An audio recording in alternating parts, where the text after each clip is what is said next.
Good morning, students. So, in the earlier class, we have discussed about psychographic segmentation. In today's class, we are going to discuss last type of segmentation, behavioral segmentation. Before that, please do remember segmentation is the activity of dividing the entire huge market into smaller units so that you can focus, you can uh, position your product very well. Fine. So behavioral segmentation, while defining behavioral segmentation, so far you have defined geographical segmentation, psychographic, and demographic. Demographic, which is largely depends upon age and gender of your consumers. So psychographic, it's all about psychology of the consumer, their attitude, their thinking process, etc., etc. Now, how do your consumers behave? That is their purchasing habits. So behavioral segmentation divides consumers base or consumers market or entire market according to behavior pattern as they interact with the company. Interacting with the company in the sense how do they buy the product, how do they see your advertisements, how you are educating your consumers, etc., etc. So that is what the consumers communication between the company. So this segmentation, behavioral segmentation, studies the behavioral traits of consumers. See, psychographic segmentation, it studies about the psychological traits of individual's personality. So their knowledge, but behavioral segmentation divides the market on the basis of consumers' knowledge. It focuses your consumers' knowledge, consumers' attitude towards your product, how consumer use of your products, how consumer likes or dislikes of your product, or response to a product or service, promotion in the sense all the advertising campaigns, etc. How do they interact? How are they interested in your advertisements or brand, etc., etc. So, purchasing behavior. The first variable under behavioral segmentation is purchasing behavior. So, see again, behavioral segmentation is the in earlier SEM exam question paper they asked for 2 marks and they asked for 5 marks while you have to explain all these variables purchasing behavior also. So, purchase behavior based segmentation looks at how customers act differently throughout the decision making process. See, who take the decision is plays very prominent role because in certain cases consumers may different, customer may different. Say for example, customer who buys the product from the vendor and consumer who uses that product. For example, if parent buys chocolate for its kid, parent become customer and that kid becomes consumer. So the ultimate decision making, who takes decision? See, kid cannot take decision which chocolate I am going to buy today because kid never have money with them. Fine. So you have to think that what is the purchase behavior of customers, then how customers approach their purchase decision and what are the influence impacts on their purchase decision, the complexity of the purchasing process, the customer's role in the purchasing process. See again, why I have mentioned this point is because there is a large difference between customer and consumer. So while purchasing, what is the customer's role plays very important role. So barriers along the path to purchase. Barriers in the sense, what are the hurdles while purchasing this? Barriers may your competitor may consider as barrier and the transportation may consider as barrier. So which behaviors are most and least predictive of purchase making? So these all points you have to mention while explaining purchasing behavior variable. Then the second variable is what are the benefits consumer or customer intends from your product.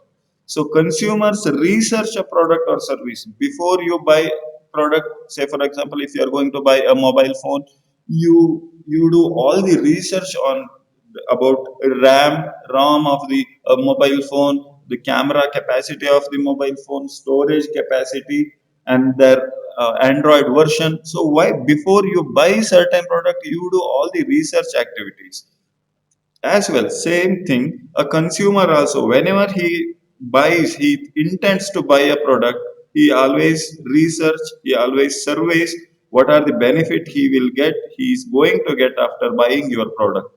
So as consumers research a product or service, their behavior can reveal valuable insights into which benefits, features, use cases, or problems are most applicable to them.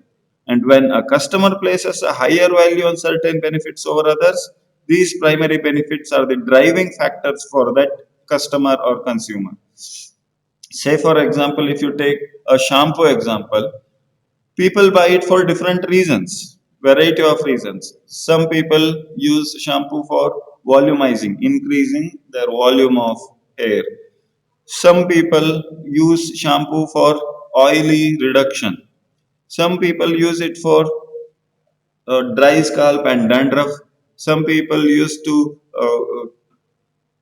treat their damaged hair. Some people use shampoo for their fragrance of the shampoo. Certain people use it, they focus on price of the shampoo. Then the third variable is buyer's journey stage. That means journey stage in the sense how a consumer or customer research your product. Then how will he approach the vendor, and what are the communication he is going to have with his vendor. So all these things are considered as buyer journey stage.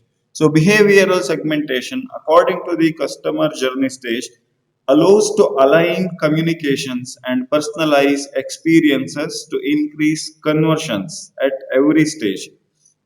So conversions or conversation, it is the conversation between your company and the consumer. How you communicate? You communicate with promotional activities. With the help of advertising technique, you educate your consumer about your product.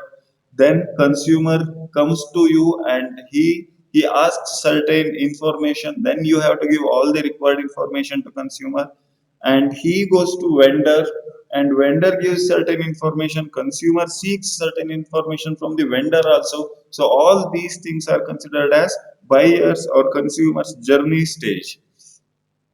And the fourth variable is usage of the product. So how customers are using your product, how frequently they are using. Say, for example, if consumer comes to your coffee shop, assume that you are the owner of cafe coffee day.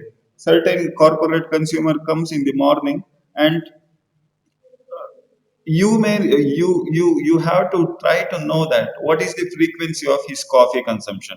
If he is drinking coffee in the morning, then if he consuming coffee again in afternoon and evening, you have to attract your consumer with various offers. Say, for example, if consumer comes in the morning, then if he comes at afternoon, you will reduce the price. That means at a time, if he buys three coffees for morning, afternoon, and evening, you can give certain offers to them so that you can retain your consumer.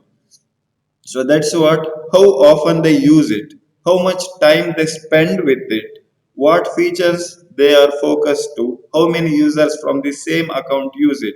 That means if you subscribe for Amazon Prime or Netflix, how many users, how many friends you share the password and username of Amazon Prime, etc. So that's why I mentioned this point. How many users from the same account? It is the same account you have sold. Amazon Prime is sold to Mr. A, and B, C, D, E, P, Q, R, X, Y, Z are Mr. A's friends. Then Mr. A may share all username and password with all these things. I think one account, four people can use simultaneously. So that's why I have mentioned this point. How many users from the same account use it? Fine. That is also impacts on your success of your product. So then usage-based segment, you can categorize into three things on the basis of usage: heavy users, or average users, or medium users, light users. If there are heavy users, you can offer more things to them. If the medium users, you have to make medium users or average users into heavy users. You have to make habitual thing to these users. So you have to spend some amount in offerings, discount, and promotional activities. Light users, they rarely use your product. That means you have to focus more on these users. You have to go for bargain with these users. You have to increase their frequency of consumption. Then only your product gets success. So see why we are explaining all these things. Segment means dividing the market. So dividing the market on the basis of certain variables, and those certain variables we again grouped it and we called it as geographical segmentation, demographic segmentation, psychographic, and behavioral segmentation. So behavioral segmentation, we are discussing about usage based segment. Usage, heavy users, average users, and light users. So light users, to retain light users are, they are very prone to go to your competitor's product. So you have to attract these light users, and you have to convert light users into average users, and average users should be converted to heavy users. And one more variable is occasion or timing. So occasion and timing based behavioral segments typically refer to both universal and personal occasions. See, you have to explain all these points in some exam. Universal occasions is maybe year end, or maybe while Independence Day celebration, or maybe festival seasons, etc., etc. So recurring personal occasions, purchasing patterns for an individual customers that repeat consistently over a period of time based on their personal life. That is celebration of birthdays, celebration of anniversaries, etc., etc. Rare personal occasions, weddings, road trips, is very rarely these occasions arises or comes in anyone's personal life. So you have to focus all these things to success, to get success while selling your product. Then after all, consumer customers loyalty plays a very prominent role. Customer loyalty goes hand in hand with some of the other behavioral segments, such as purchasing behavior, usage, and timing. So when there is a loyalty towards your company, customer can be retained very easily. When to create this loyalty, you have to study your consumers' behavior and purchasing pattern, etc. Then user status, there will, we can segregate status into two categories. One is non-users, they are quite new to your product. And prospects, you have to, they intend to use your product, so you have to approach those consumers. Then first time buyers, regular users, defectors means former customers who have switched to your competitors product. They are, we define it them as defectors. Fine. So you have to retain these defector. You have to add additional features to your product what competitors is offering. You have to study the competitors product. Then only these defectors can again be converted to loyal consumers. So advantages of behavioral segment is, one is personalization, that means you know your consumer personally. And another one predictive, and next few months, if the year end is coming, how you are going to introduce your product into consumer. Then studying of prioritization, that means defectors, prospective consumers, etc. If you study all these things, your product will perform very, very well, and your product gets success over your competitor's product. Thank you.